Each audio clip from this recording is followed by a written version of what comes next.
Singapore ভিত্তিক প্রতিরক্ষা বিষয়ক বিশ্লেষক আলেকজান্ডার নীল বলেছেন, গোয়েন্দা দৃষ্টিকোণ থেকে এটি ভারত পাকিস্তান সংঘাত চীনের জন্য নিজেদের সীমান্ত ঘেঁষে একেবারে অপ্রত্যাশিত এক সুযোগ তৈরি করে দিয়েছে, যেখানে তাদের একটি সম্ভাব্য প্রধান প্রতিপক্ষ জড়িত।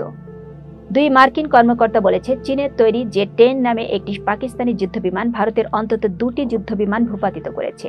ভারতের ওই যুদ্ধবিমানের একটি ফ্রান্সের তৈরি রাফাল। ভারত তাদের কোনো যুদ্ধবিমান ভূপাতিত হওয়ার কথা এখনো স্বীকার করেনি।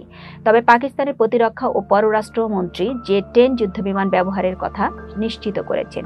যদিও ভারতের বিরুদ্ধে সংঘাতে কোন কোন ক্ষেপণাস্ত্র বা কি কি অস্ত্র ব্যবহার করেছেন সে বিষয়ে কিছু জানাননি। আকাশ যুদ্ধে সব দেশের সামরিক বাহিনীর জন্যই বিরল এক সুযোগ। আকাশ যুদ্ধের মাধ্যমে তারা বৈমানিক যুদ্ধবিমান এবং সক্রিয় যুদ্ধে আকাশ থেকে আকাশে ছোড়া ক্ষেপণাস্ত্র কতটা কার্যকর তা পর্যবেক্ষণ করতে পারে এবং সেখান থেকে পাওয়া জ্ঞানের আলোকে নিজেদের বিমান বাহিনীকে যুদ্ধের জন্য প্রস্তুত করতে পারে।